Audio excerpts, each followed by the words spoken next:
when we talk about putting compost, composting and building piles or filling bins or tumblers, it's really just like baking a cake, right? So we're actually talking about how much carbon or carbon-rich materials to how much nitrogen-rich materials, and how much water or moisture is either coming with those feedstocks or need to be added. Maybe additional water needs to be added depending on what kind of materials you're using in your recipe. But you can really think about it like a recipe.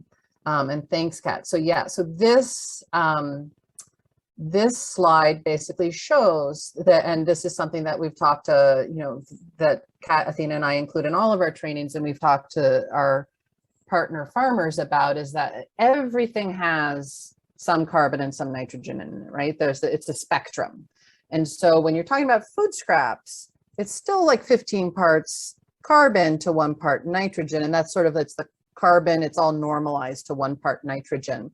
But that's still on the lower end of the spectrum. And when you get up to something like sawdust or wood chips or wood shavings, depending on the kind of wood, that might be as much as 200 parts carbon to nitrogen.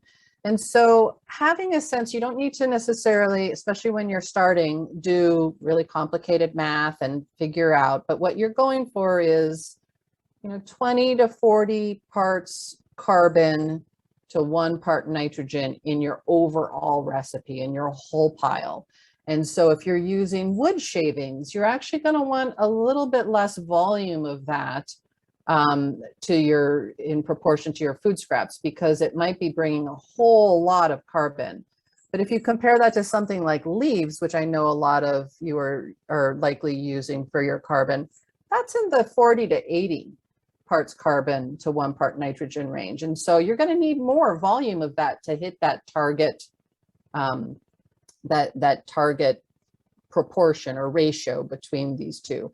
And so this is just something to keep in mind, and it can get a little complicated when you're also using manures and bedding and a whole bunch of different feedstocks or components to your recipe.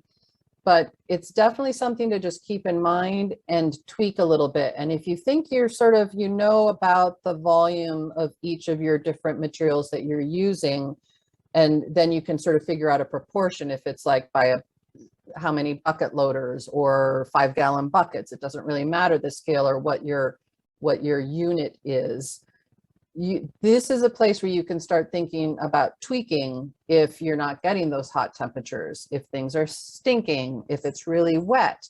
And one thing that I do want to just remind folks of is that while some manures and definitely food scraps tend to be on the wetter side, it is really helpful to maintain the dryness in your carbon.